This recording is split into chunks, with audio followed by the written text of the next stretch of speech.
Climax ನನ್ನ ಪ್ರೀತಿಯ ತಂದೆಯವರೇ, ನನ್ನಂತರಂಗದ ನುಡಿ ಕೇಳಿ. ಯಾರ ಪಾಲನೆಯಲ್ಲಿ ನಾನು ಏಕೇಶ್ವರವಾದವನ್ನು ಕಂಡೆನು, ಯಾವ ಧರ್ಮದ ಭೂವನದ ಹೂಗಳ ಕಾಯುವ ಸೇವಕಿ ನಾನಾದೆನು. ಅದರ ಬಗ್ಗೆ ಗರ್ವವಿದೆ, ಹೆಮ್ಮೆ ಇದೆ. ಅದು ನನ್ನ ಭಾಗ್ಯವಾಗಿದೆ.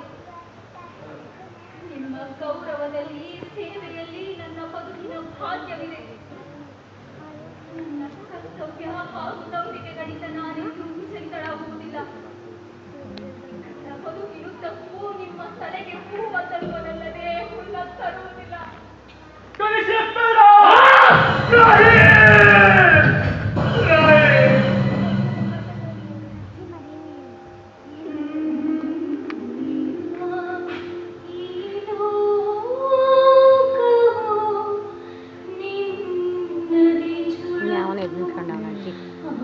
ಸರ್ ಕೂತ್ಕೊಳ್ಳಿ.